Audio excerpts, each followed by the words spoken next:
Olá, bem-vindo ao Justo Eu. Essa semana nós continuamos com a nossa conversa com a doutora Simone Estrelita, defensora pública titular da 21ª Vara Criminal do Tribunal de Justiça do Rio de Janeiro, especialista em Direito e Gênero pela Escola da Magistratura. E hoje, continuando nossa conversa, a doutora Estrelita vai falar sobre as formas de violência de gênero. Bom, então a pergunta é: quais são as formas de violência de gênero? São 5 formas.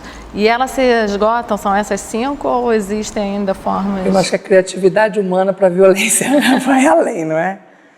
Mas a gente tem uma preocupação muito interessante em relação às violências que ocorrem contra as mulheres no meio social. A mais conhecida delas é a violência doméstica e familiar contra a mulher, que já foi nominada pela Lei 11.340 com todas as suas formas, não é?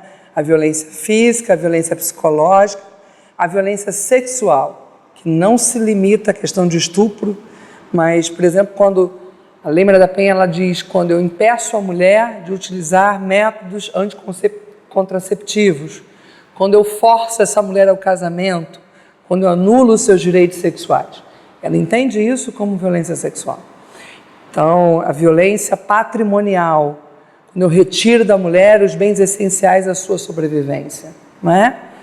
É quando eu inviabilizo o exercício do direito ao trabalho, quando eu retiro dessa mulher a administração dos seus ganhos. Isso é violência patrimonial. Ou no momento da separação, alguns casos muito interessantes, em que o casal tinha 2 táxis, um no nome dela, o outro no nome dele, e ele fica com os 2, ou seja, impede essa mulher de sobreviver com o aluguel, né, da autonomia, seja o que for, né, daquele carro. E aí, ou então fica com um carro em que ela presta serviço para o buffet. São violências patrimoniais que são praticadas normalmente, em regra, no momento da separação desse casal. Teve um caso de uma manicure, ele destruiu todo o material dela de trabalho. Isso é violência patrimonial. Quando destrói o celular que ela utiliza para trabalhar. Quando ele obriga a mulher a abortar, essa violência classificada está na lei sexual. E é sexual. É violência sexual. Não é? E a última violência, que é a violência moral, que são a calúnia, a difamação e a injúria, normalmente os xingamentos, né? Perdoe a palavra, você é uma vagabunda, você é uma piranha, você é isso. E aí, sempre muito interessante que os xingamentos normalmente são atrelados à condição sexual, né? À sexualidade. O fato da mulher ter optado por não viver mais com aquele marido e ter optado por um outro namorado, isso faz dela ser uma vagabunda? Claro que não. Quando a gente pensa no contrário, um homem que larga a sua mulher, né, a sua esposa de 10, 20 anos, para viver com uma outra mulher, a gente não chama ele de vagabundo. Não, a gente fala que é porque ele se apaixonou, as pessoas se apaixonam e desapaixonam diariamente desde que o mundo é mundo, então ele está justificado. Agora ela não. Ela não. Pois é.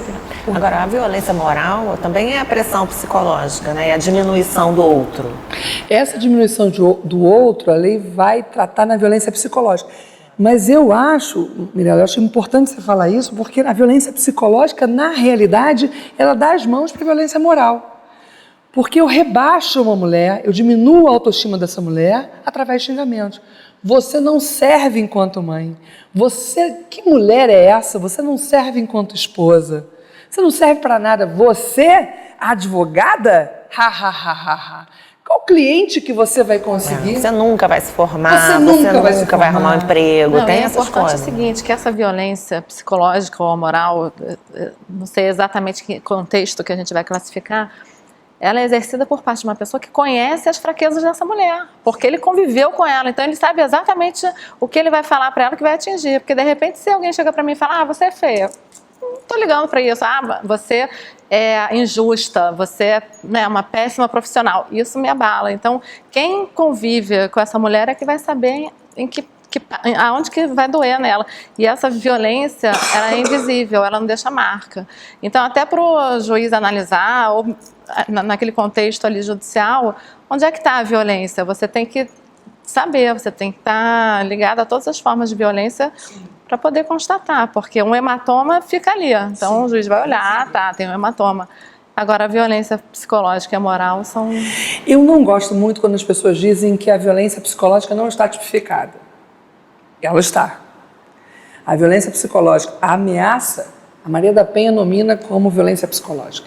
E a ameaça é o crime previsto no artigo 147 do Código Penal. A privação do direito de ir e vir é crime do artigo 148 do Código Penal.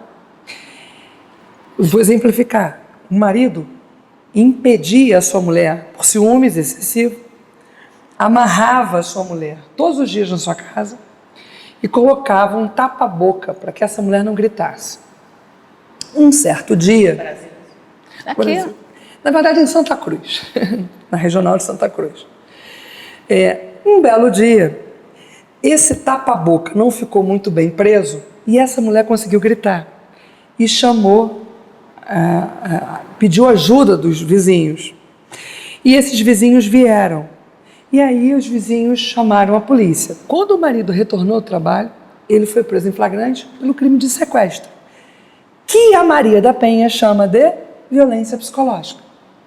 As outras formas de violência psicológica, de fato, não estão tipificadas, como, por exemplo, perseguição quanto mais. A gente ainda mensagens incessantes, uma contravenção, né? Exatamente, que é a perturbação da tranquilidade, artigo 65.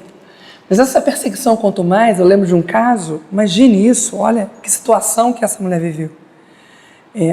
Ele já tinha cumprido a sua condenação em relação à Lei Maria da Penha, tinha sido deferida a medida protetiva, mas ele já tinha ultrapassado o prazo e a única coisa que ele fazia era estar a uma certa distância dela, uns 20 metros, parava em frente a ela e sorria para ela.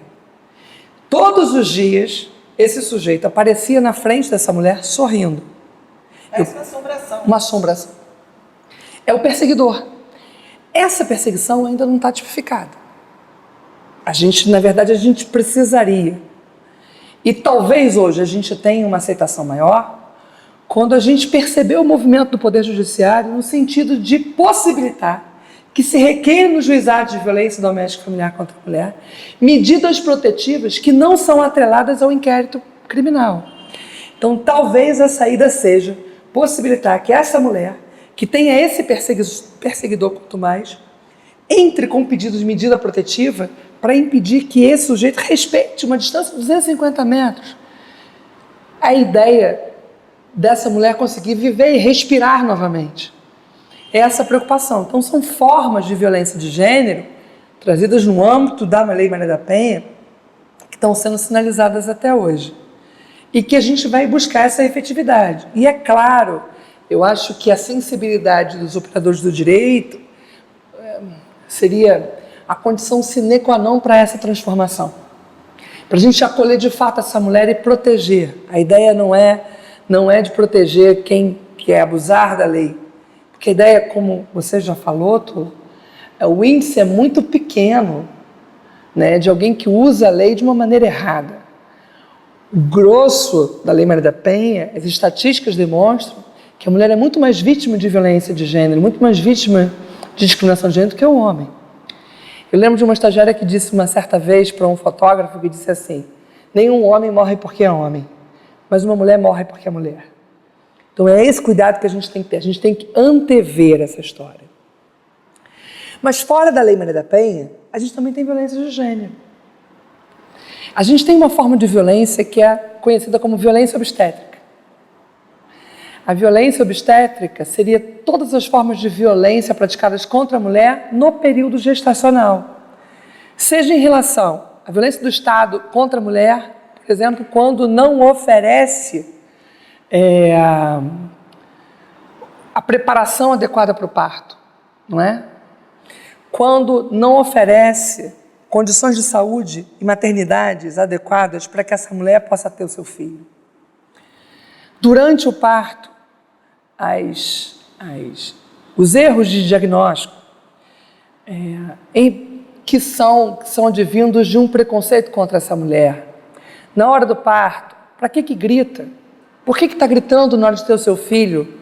Na hora que teve a relação sexual não gritou, mas agora que está sentindo as dores de parto, está gritando por quê? Na hora do bem bom não grita, vai gritar agora? Quantas mulheres negras não sofrem isso? O índice de mortalidade materna é absurdo no estado do Rio de Janeiro, no país inteiro. Isso é ou não violência de gênero? Praticada contra essa mulher? Os exames necessários, a preocupação com a pressão arterial dessa mulher durante o parto, as informações. É possível que essa mulher queira uma doula, é possível que ela não queira a participação de uma doula, é possível, ela quer a participação do seu companheiro durante o parto, é possível que ela diga, eu não quero porque esse homem me agrediu durante esses meses todos. Como alguém pode ter um parto feliz no momento de celebrar o surgimento de uma nova vida com aquele que a agrediu por todo o período gestacional? São violências que são chamadas de violências obstétricas. Essa mulher, ela tem direito a ter um parto normal, né, natural? Essa mulher tem direito a um parto humanizado? Essa mulher tem direito a fazer uma cesárea? Essas condições são analisadas propriamente por esse corpo técnico, eu não digo nem corpo médico, eu digo corpo pelos gestores, porque são esses que possibilitam as condições para que o médico possa exercer uma boa medicina. São violências de gênero. Fechando a porta da violência obstétrica e abrindo para a violência sexual, a gente começa até hoje a perceber que mulheres ainda são estupradas. Quando a gente entra no Instituto de Segurança Pública, faz e procura as estatísticas de registros de violência sexual praticada contra mulheres, a gente se assusta. Os registros de ocorrência em que as mulheres foram vítimas de violência sexual, arredondando, 85% das vítimas foram mulheres. Então, o que a gente tem? Esse dado nos traz uma análise de que o estupro, de que a violência sexual é um crime de gênero, é um crime praticado contra mulheres. Essa mulher, quando procura a delegacia, ela sofre discriminação. Essa mulher, quando vai prestar declarações no judiciário, ela sofre discriminação. Não sei se repararam, mas as perguntas que são feitas a essa mulher, a desconsideração da dor daquela que tem a sua intimidade violada, os olhos, essa mulher não é olhada. Tantas vezes essa mulher conta com a dor, com as lágrimas nos olhos, aquela violência sofrida. A tremedeira na mão porque encontrou aquele homem que a estuprou, que ela jamais conheceu, já ouviu dizer, teve qualquer tipo de convivência com aquele sujeito. E aquele sujeito praticou uma penetração na sua maior intimidade. Ela disse não, ela não conhecia. Ou quando conhece, quando eu opto por viver a dois, eu opto por ter uma relação afetiva, uma relação de afeto, uma relação de encontro, uma relação de afeto, uma relação de encontro, uma relação de respeito à vontade do outro. Se o sujeito chega cansado, estressado do trabalho, por óbvio que eu não vou dizer para ele, olha, vamos desanuviar de tal maneira, não é? Agora, estaria eu obrigada enquanto mulher a servir as necessidades sexuais, porque ele é o meu marido, e quando eu digo não, esse não é visto como um exercício regular do direito, na medida em que o débito conjugal seria uma das obrigações do casamento. Porque era. Porque até era. pouco tempo. Então porque as pessoas era, exatamente. acreditam Até hoje ainda se acredita nisso.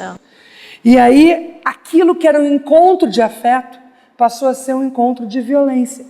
Porque eu digo não, hoje não dá. Hoje eu não estou inclinada para irmão, você tem que me receber. Porque você é mulher. Não, isso é violência de gênero. Então, mas ele é teu marido. Mas o fato dele ser meu marido, namorado ou companheiro, não dá o direito dele violar a minha mais profunda intimidade, ao meu cantinho de amor, ao meu cantinho de afeto, aquilo que me faz feliz. O direito à felicidade é um direito que é dado ao homem e à mulher. Então a gente só tem um encontro, a gente só tem a felicidade a dois quando a gente se respeita mutuamente. Então isso é importante, que a gente é preciso receber essa mulher e é preciso enxergar essa realidade. Um réu falou para a mulher dele, Ele chegou em casa, ela estava na sala, teve uma discussão, ele falou, agora você vai ver quem é seu marido. Me levou para o quarto e obrigou a manter relações. Ela falou, eu não gritei porque eu sabia que depois eu ia ter mais problema. Então ela aceita, a mulher acaba aceitando, e isso é estupro. Sim. E aí essa ausência de resistência, esse não, que não é dito na hora H, acaba descaracterizando, né? Quando não deveria, porque nós deveríamos residir essa interpretação na ausência do consentimento. Não existe consentimento tácito. Consentimento é uma expressão do querer, uma expressão de vontade, que precisa ser exteriorizada. E quando não há essa exteriorização, eu tenho que entender que ela não quer. Não é possível que eu não entenda, né? Não é possível isso. Ah, não, eu achei que quisesse. Não é possível. Você sabe quando o homem quer e o homem sabe quando a mulher quer também. Então, exatamente. Eu achei é o processo de cada um. Né? Exato. E aí a gente vai se deparar com a violência institucional, que é uma outra forma de violência de gênero.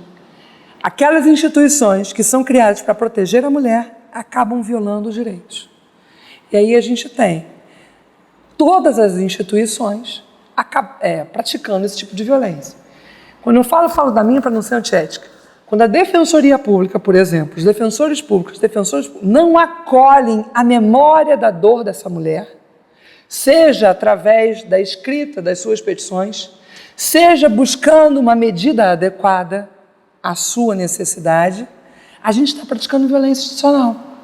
Quando essa mulher procura a delegacia e um inspetor, seja quem for, chama para sair, olha, é porque você ama muito o seu marido, porque senão ele te chamava para sair, eu estou praticando violência sexual, violência institucional. É interessante a gente falar o seguinte, quando ela chega, né, no ponto de ir à delegacia, de procurar a defensoria, porque ela já está esgotada, porque o que a gente mais ouve é como elas acham difícil romper esse ciclo. Então, quando ela consegue criar condições e ter coragem de ir a esses lugares e ela não é bem recebida, aí ela acaba voltando para a situação onde ela estava. Se quando eu grito e peço ajuda, eu não obtenho essa ajuda, esse socorro, então eu volto para o meu estado, porque ali eu sei até onde eu posso ir para não atingir o ápice daquela violência.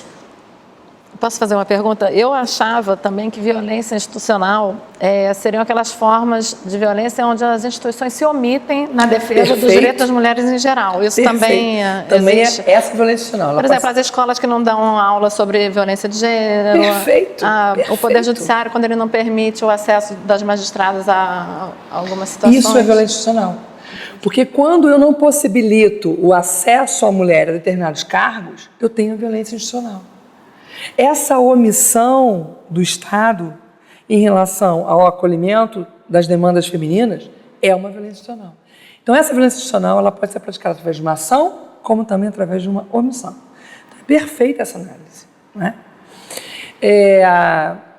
A gente tem, por exemplo, em relação, a gente fala do Ministério Público, né? O Ministério Público tem a legitimidade para pleitear medidas protetivas. Mas para pleitear medidas protetivas para a mulher, precisa que escute essa mulher.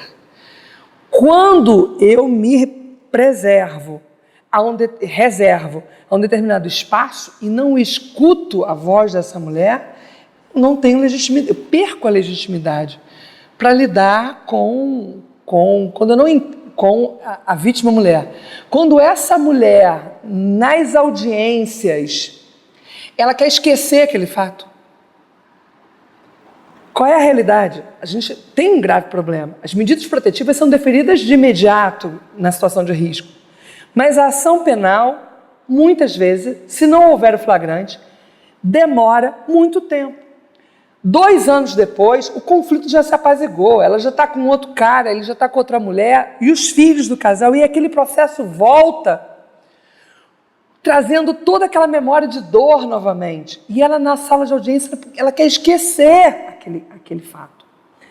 E aí o Ministério Público, então, sem entender essa nova realidade, acaba denunciando essa mulher pelo crime de denunciação caluniosa, quando ela nunca praticou uma denunciação caluniosa. Porque o laudo, o autoexame de corpo de delito está lá mostrando que, na realidade, ela sofreu aquela lesão. Não é? Então, a gente tem algumas situações que a gente precisa, obviamente, acolher, precisa entender de uma maneira diferente, colocar a experiência própria, específica dessa mulher aqui no nosso olhar, para entender melhor a realidade das partes. Por isso que essa vara especializada, né, de violência doméstica, assim como as varas de infância, elas necessitam que os juízes e todos que trabalham, e também nas delegacias, estejam estudando essa questão de gênero. Porque no início, na violência doméstica, eu também demorei para entender por que algumas mulheres chegavam ali e não queriam mais falar, sabe? Então você demora um certo tempo até você compreender aquela situação de violência de gênero e a conduta de algumas mulheres, né? Por que ficar em silêncio? Por que foi na delegacia? Poxa, acha que isso aqui é brincadeira? Vai lá, arquiva, volta. Então, a princípio, alguns podem entender que aquilo ali é uma má conduta daquela mulher, né? De arquivar, voltar, quando na verdade não é. Ela tem esse direito de ficar em silêncio, de pedir para arquivar, de não querer prosseguir. Posso falar duas coisas? Pode, Primeiro, claro. a última forma de violência é a violência virtual. Essa é uma violência nova, que acontece nas redes sociais, onde eu atinjo frontalmente a alma dessa mulher, né? E teve um caso, por exemplo, que o sujeito colocou as fotos íntimas dessa mulher. Quando ela chega no trabalho, as fotos íntimas estão sendo comentadas pelos colegas de trabalho. O chefe dela foi muito sensível, deu uma semana de folga para que ele controlasse aquela situação e para que ela conseguisse superar aquela situação. Quando ela chega em casa, todos da família já estavam com as fotos íntimas dela, então ela não conseguiu o amparo da família. Aí ela procura Deus, né, através de uma igreja. Então, quando ela chega na igreja, a comunidade dela, de fé, também estava comentando as fotos íntimas. E essa mulher se viu completamente desamparada, que é a violência virtual praticada. Essa mulher, por mais que fisicamente ela estivesse bem, ela estava morta na sua alma. E aí o toque de crueldade. Ele coloca o telefone dela nas redes sociais com as fotos íntimas, a ofertando para programas. Então, de tempos em tempos, o telefone dela tocava com diversas mensagens, não é? De maneira a insultar a sua intimidade. Ela não conseguia ter mais sossego. É claro que nós, enquanto no DEM, ingressamos, né, com as medidas cabíveis, com as ações cíveis, para impedir, mas hoje é crime. Hoje é o crime previsto no Código Penal. Então, qualquer divulgação de foto íntima, eu tenho aí uma consequência penal prevista no Código Penal. Por fim, eu queria aqui só fazer um elogio a você, Tula. Mirella, eu conheci hoje e eu estou muito feliz de estar aqui com você. Eu acho esse espaço extremamente importante, mas eu queria te fazer uma homenagem, que talvez você não saiba disso, mas uma decisão sua trouxe paz a uma família. E a gente estava com muito medo nessa época, que você era titular lá do 5º Juizado de Violência Doméstica, não sei se você se recorda, porque talvez fosse interpretado de uma maneira diferente. A gente tinha, na verdade foram 2 casos que você resolveu. Um foi o caso entre 2 irmãos, um irmão que era extremamente agressivo, que infernizava a vida da irmã. A irmã cuidava dos pais, solteirona. E aí, quando os pais faleceram, ele retornou para a casa de cima, ele ficava na casa de baixo, e ele queria administrar o imóvel inteiro. E ele praticava inúmeras violências, da violência física, a violência psicológica, a violência moral. E nós fizemos um registro de ocorrência, e essa medida protetiva, ela fez um registro de ocorrência, nós ingressamos com uma medida protetiva, e você, enquanto juíza, teve a sensibilidade de enxergar a violência de gênero nessa relação entre 2 irmãos. Os 2 irmãos, é possível que haja violência de gênero, é possível que não haja violência de gênero. Mas você conseguiu enxergar a violência de gênero nesse caso. E a outra questão foi em relação a uma idosa, né? Que você também deferiu a medida protetiva em relação a um filho, em relação a uma idosa. Ali havia, de fato, uma violência de gênero, porque o pai não sofria aquele tipo de violência, e na sua decisão você coloca exatamente isso. Então, eu lembro que foi a Letícia que foi despachar. A Letícia falou assim: eu não sei se a doutora Tula vai deferir ou não. Eu falei assim: Letícia, por favor, tenta, porque há muito sofrimento, né? E havia um sofrimento daquela mãe idosa de processar o seu filho, né? E ela chegou até aquele momento, né, pedindo socorro ao judiciário, e o judiciário, na sua pessoa, acolheu a demanda e essa senhora conseguiu se recuperar junto com o esposo dela e hoje, obviamente, com outras medidas, né, se restabeleceu o ambiente familiar. Então, assim, eu fico muito feliz de participar do programa de vocês, tenho um orgulho, assim, e eu acho que se a gente puder contribuir de qualquer forma, acho extremamente importante para a conscientização dos direitos. Ai, que bom, obrigada, a gente ficou muito feliz. Muito obrigada mesmo. Informação é poder. Se você conhece alguém que está passando por uma situação de violência de gênero, ou se você já passou por uma situação dessas, compartilhe esse vídeo, compartilhe informação e busque a proteção.